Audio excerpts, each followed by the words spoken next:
What's up, everybody?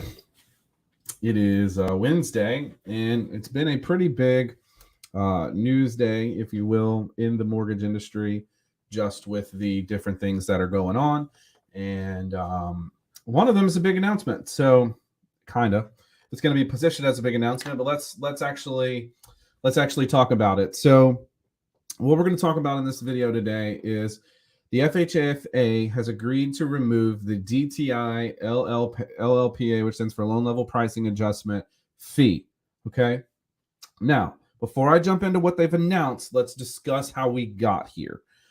So, back in January, the FHFA, which no one even knew who that was if you're not in the mortgage industry until all this stuff started coming about, really since they did the refinance fee the year before that, they announced that they were going to increase the loan level pricing adjustments on conventional mortgages for certain credit tiers. Okay, and so the announcement came out. Let me share this here. So the announcement came out in January that they were going to have additional loan level pricing adjustments for different credit bands that correspond with upfront fees based on the mortgage product. And again, these are not fees that will typically translate into these are not fees that are going to typically translate into what you're going to see on the rate, but they kind of do. And so anyways, they implement these fees, or they talk about implementing these fees that are based on the LTV, occupancy type, credit score, all that good stuff. And so you can see here that the people in the higher credit brackets, which we're putting between 15 and 20% down, are now are going to pay more in loan level pricing adjustments. And so this gets blown up, and everybody in the mortgage industry has lobbied against this. The NAR, the Realtor Association, they're lobbying against this. So everybody's mad about it, right? But it kind of got spun as though good credit people were having to pay for bad credit people. That isn't really the case. It was really a correction on kind of a loophole for and we used to do this. We used to utilize this loophole. So if you put 15% down, but not if you put less than 20% down, but more than 15% down, it was like you were putting 25% down. And so we actually used to tell people, don't put 20% down, put 15% down, because it's going to give you better pricing because the PMI, because there is private mortgage insurance on the loan. And so it gets positioned like low credit people are going to pay for bad credit people. And so Housing Wire puts out this article. A couple of influencers in the mortgage space help them with this article where they actually show you. So here's the article. It's misleading because you see all this red and you're like, oh my God, the people with higher credit are going to pay higher fees. Okay. But then when you look at this, you realize that someone with a 660 is still going to pay tremendously more for their mortgage than someone with a 740. That has always been the case. It's going to continue to be the case. What's really being affected here is that it's going to cost someone more with a higher credit score that's putting less down than 20%. It's a very specific group of people that this is going to affect. And frankly, it's been in effect for several months now. So anyways, this point has been belabored. Like, people have argued about this for the last 3 months, but it became a big deal again because it's May 1st and they're like, hey, this stuff is going into effect, right?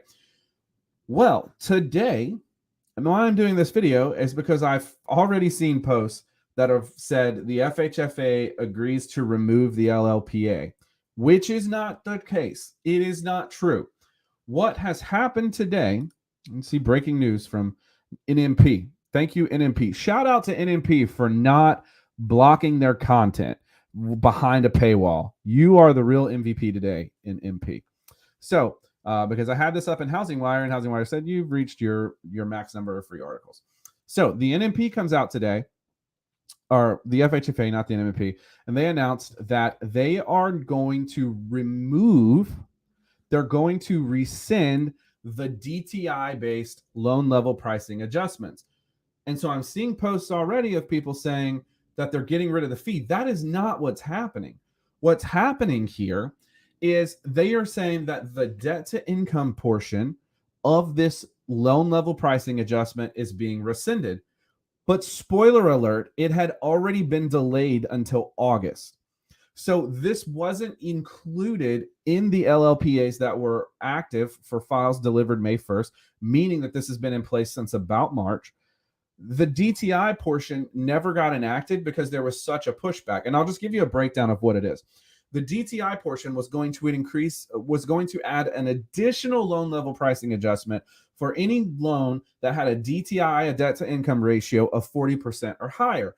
And the pushback from the industry was, this is a terrible idea, because it is. Because what would happen is, if you were working a file and the income came back lower, or they're under contract and you go to closing and a new debt pops up, any number, do you know how often debt to income changes on a file from start to finish?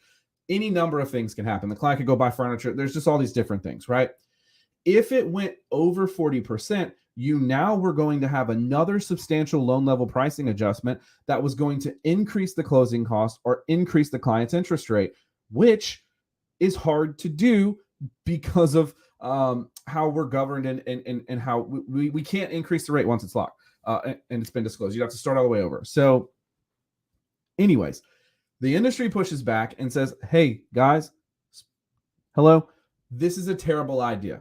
So back in March, I believe it was, they agreed to delay the implementation of this until August 1st. But today they have announced, the FHFA announced in March, it would delay implementing the fees in order to engage with industry stakeholders, people in the mortgage industry, wow, and better understand their concerns. If only they had spoken to us about the whole thing. And so she says, I appreciate the feedback FHFA has received from the mortgage industry and other market participants about the challenges of implementing the DTI ratio-based fee. This is from Director Sandra Thompson, who says, to continue this valuable dialogue, we will provide additional transparency on the process for setting these things in the future. Okay, blah, blah, that's government speak. So in March, they said, we're not going to do it. We're going to push it off till August. Today they come out, they say, hey, we're not doing it at all. This does not mean that the LLPAs, the loan level pricing adjustments, which no one even knew about other than people in the mortgage industry, this does not mean that they've been rescinded. Okay.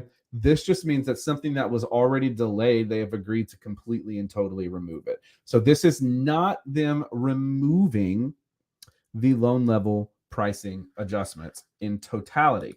This is simply them saying, we're not going to do the DTI fee. We're gonna get rid of that. We understand the pushback on that, and that makes sense. So it's funny how they can use logic in one sense but not another. But anyways, I rest my case there. So if you see posts today and they're talking about how the FHFA has agreed to remove this fee, I've already seen 3 because people don't pay attention, they don't read. That is not what's happening. The fees are still in place, and they've been in place since March. So all of the uproar that happened earlier this month and continues to happen, it was already built into the pricing. Like the rates that you've already been quoted by lenders are the rates with that fee implemented, because it was for loans that were finalized and delivered by May 1st. So basically loans from as early as mid-March, potentially even beginning of March, depending on how long it takes them to close the file, we're going to have this fee because that loan wasn't going to get delivered. So that's just kind of one of the things, or the main thing that I wanted to discuss. We actually also had a market update today, and so with interest rates and where that's going. So I am not. So let me preface this: I'm not someone who sits there and monitors inflation and stuff like that. I understand this stuff at a high level, but the report, CPI report that came in, was good. We had decent gains, and many in the industry are projecting that we will have a good summer for interest rates. So let's take a look at what is being said. Or what's happening in the market. So right now, the market is up almost 40 basis points, which is good. It's very good. So you're going to see, with an uptick of 40 basis points, you're going to see rate improvements. Those typically come in at 25 basis points. So rates will get a little bit better. Where this goes over the next month or two, we don't know.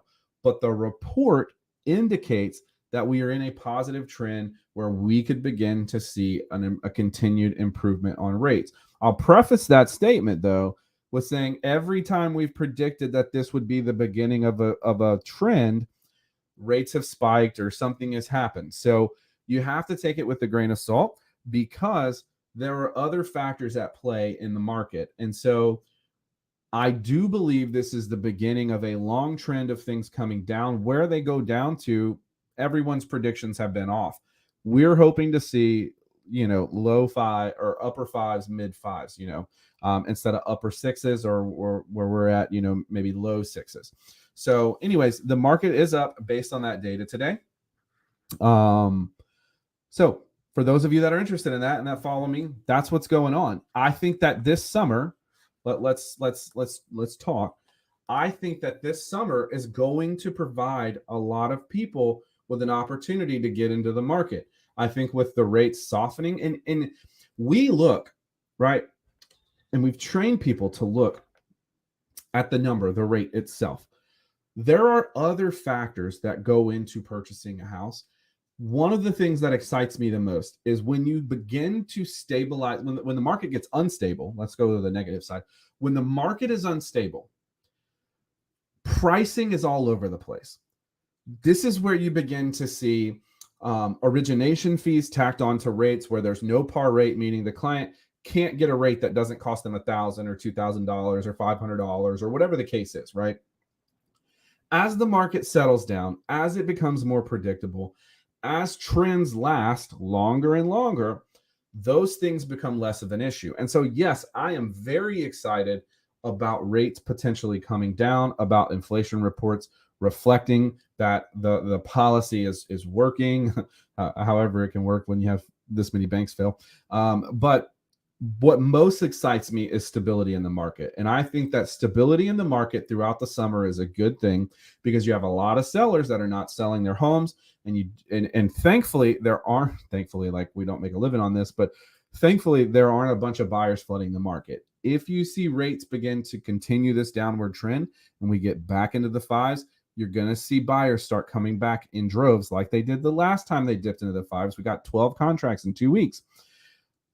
But the sellers are going to have to get in the game. Right now, you have sellers sitting around because they have a low interest rate on their home and they don't want to move. They may need to move. They may want something else. They may want to get a different home. But when your interest rate is as low as they are, it is a difficult thing for sellers to commit to doing. And so hopefully what we'll see is sellers getting in the game because I do believe we're in for a good summer if the trend continues.